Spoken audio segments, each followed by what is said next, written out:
ఇప్పటికీ కేరళలో చెరుక్కుట్టమని ఒక గొప్ప అన్నపూర్ణేశ్వరి దేవాలయం ఉన్నటువంటి ప్రాంగణం.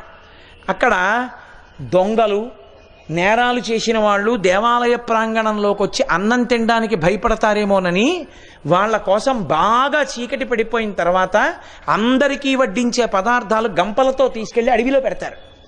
పెడితే దొంగలు ఊళ్ళోకి వస్తే గుర్తుపడతారని భయం ఉన్నవాళ్ళు అడవిలో ఆ బుట్టల్లో పెట్టినటువంటి అన్నం తిని ప్రాణం నిలబెట్టుకుంటారు.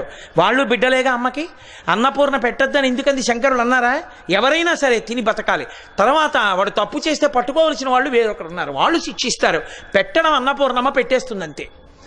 అసలు నిజమేమిటో తెలుసా? ఎవడు దారి తప్పి దొంగతనాలు చేసే కొడుకున్నాడో వాడి కోసమే రాత్రి తెలివిగా ఉండన్నం పెడుతుంది.